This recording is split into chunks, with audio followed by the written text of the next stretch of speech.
2.2, équation et inéquation.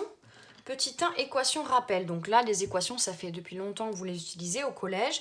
Et nous, cette année, on a quand même fait déjà pas mal d'équations.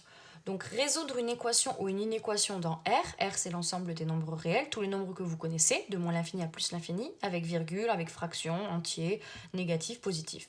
Résoudre une équation à une inconnue consiste à trouver si elles existent toutes les valeurs réelles de l'inconnu, qui vérifie l'égalité ou inégalité donnée. Ces nombres constituent l'ensemble des solutions et en général on met S égale.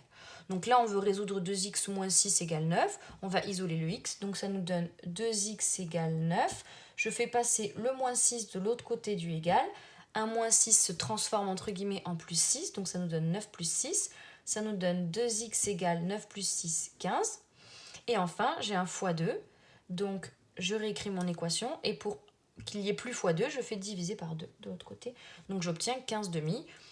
Et j'écris S égale, les solutions sont, il n'y en a qu'une, je la mets entre accolades. Quand il y en a une ou deux ou trois, je mets entre accolades et je sépare par des points-virgules. 15 demi. Vous pouviez aussi l'écrire à virgule, ça fait 7,5. Mais entraînez-vous à l'écrire en fraction, puisque dans les prochaines années, on va plutôt travailler avec des fractions si on ne trouve pas un nombre entier. Donc voilà, j'ai résolu cette équation et j'ai trouvé 15 demi. Propriété 6. Rappel, un produit de facteurs est nul si et seulement si un des facteurs est nul. Ça, vous l'avez appris au collège, très important. Dès que vous avez une multiplication égale à 0, ça veut dire que un des deux facteurs est nul. Donc, la formule, c'est là. Quand on a a fois b égale à 0, c'est soit a égale à 0, soit b égale à 0. Par contre, quand vous avez un quotient qui est nul, vous ne pouvez pas avoir le dénominateur qui fait 0, puisque c'est une valeur interdite. On a vu que quand on ne pouvait pas diviser par 0. Donc le bas ne peut pas faire 0. Donc il n'y a que le haut qui va faire 0. Donc si vous avez une fraction qui est nulle, ça veut dire, qui est égale à 0, qui est nulle, ça veut dire que c'est son numérateur qui est nul. Son dénominateur ne peut pas être nul. Parce qu'on ne peut pas avoir un nombre comme 8, 5, 6 divisé par 0. Forcément, en haut, on aura 0, pas en bas.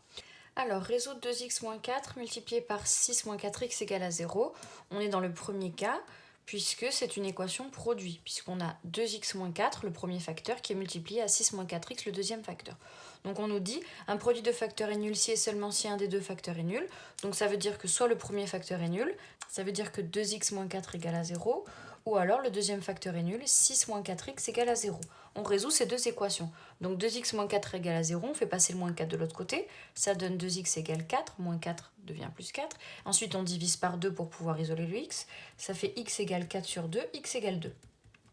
On a trouvé une solution, 2 déjà. On peut vérifier si on le remplace dans l'équation. 2 fois 2, 4, 4 moins 4, 0. On a 0 fois 6 moins 4 fois 2, donc 6 moins 8, 6 moins 8 moins 2. Donc on a 0 fois moins 2 et on obtient bien 0. Donc c'est bon. Ensuite, on essaye. Le deuxième facteur peut aussi être nul. Donc on fait 6 moins 4x égale à 0. On fait passer... Alors moi je préfère faire passer le moins 4x de l'autre côté. Ça donne 6 égale 4x. Moi je préfère toujours... Mon inconnue, j'essaye toujours de la mettre d'un côté où elle est positive. Comme ça, quand on divise, on n'a pas d'erreur de calcul. Vous auriez pu faire passer le 6 de l'autre côté, ça devient moins 6. Mais il faut faire attention qu'on aurait eu moins 4x à gauche et il aurait fallu après diviser par du négatif. Donc le plus facile, c'est de toujours mettre l'inconnu du côté où elle sera positive pour éviter des erreurs de signe. Mais c'est pas obligatoire, les deux, ça marche. Donc j'obtiens 6 égale 4x. Ensuite, j'ai une multiplication ici par 4, donc je vais faire passer sous la forme d'une division. Donc la multiplication par 4 passe de l'autre côté en division par 4. Donc j'ai 6 quarts égale x, et 6 quarts, ça se simplifie en 3 demi. Donc j'ai 3 demi égale x, et je l'écris plutôt de la forme x égale 3 demi. Et quand on vérifie, ce nombre-là, 6 moins 4 fois 3 demi, ça fait 0. Et ce nombre-là, quelque chose fois 0, ça fait bien 0 aussi. Donc j'ai trouvé deux solutions. Donc j'écris S égale, je mets des petites accolades. Et je mets les deux solutions. Je fais attention de commencer toujours du plus petit au plus grand, toujours quand je mets les solutions. Donc 2 et 3 demi. 3 demi, ça fait 1,5. C'est celle-là la plus petite solution. Donc j'écris 3 demi et 2. Voilà, j'ai résolu cette équation. Évidemment, on écrit ça sur la copie. Sur la leçon, c'est juste que je voulais détailler un peu plus, mais on écrit les étapes. Ensuite, pour le deuxième, on doit résoudre une équation quotient cette fois-ci. 3x moins 9 sur x divisé par x moins 3 égale à 0, c'est celle-là. Avant qu'on résolve celle de la leçon, je veux d'abord qu'on essaie de faire celle-là.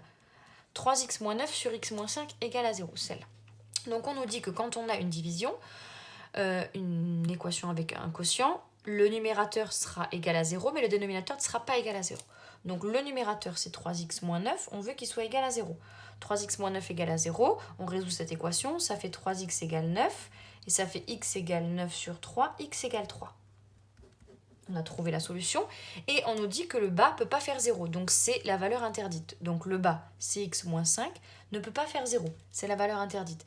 Donc si on fait passer le moins 5 de l'autre côté, ça devient 5, et on obtient x, et x n'est pas égal à 5. Donc on obtient notre valeur interdite. Ça veut dire qu'on peut faire ce calcul, 3x moins 9 sur x moins 5, pour toutes les valeurs sauf pour 5. La solution, c'est 3, donc S, on met entre accolades 3. Voilà, ça c'est si on devait résoudre celle-là d'équation. Maintenant, on fait celle qui est écrite dans le cours. 3x moins 9 sur x moins 3 égale à 0, c'est une équation quotient, donc le numérateur doit faire 0. 3x moins 9 égale à 0, et le dénominateur, x moins 3, ne peut pas faire 0. Voilà, le a fait 0, le b ne fait pas 0.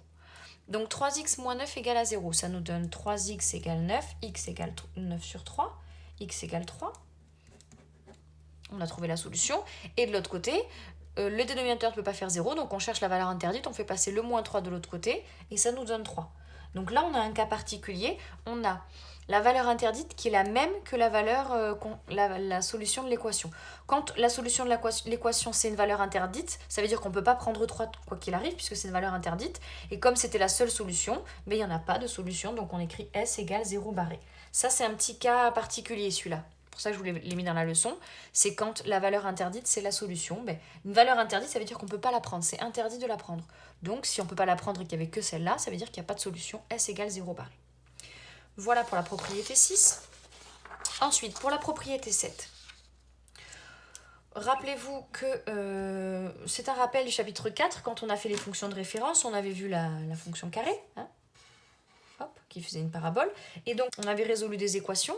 Avec le cas où on traçait une droite ici, on voyait bien qu'il y avait deux solutions.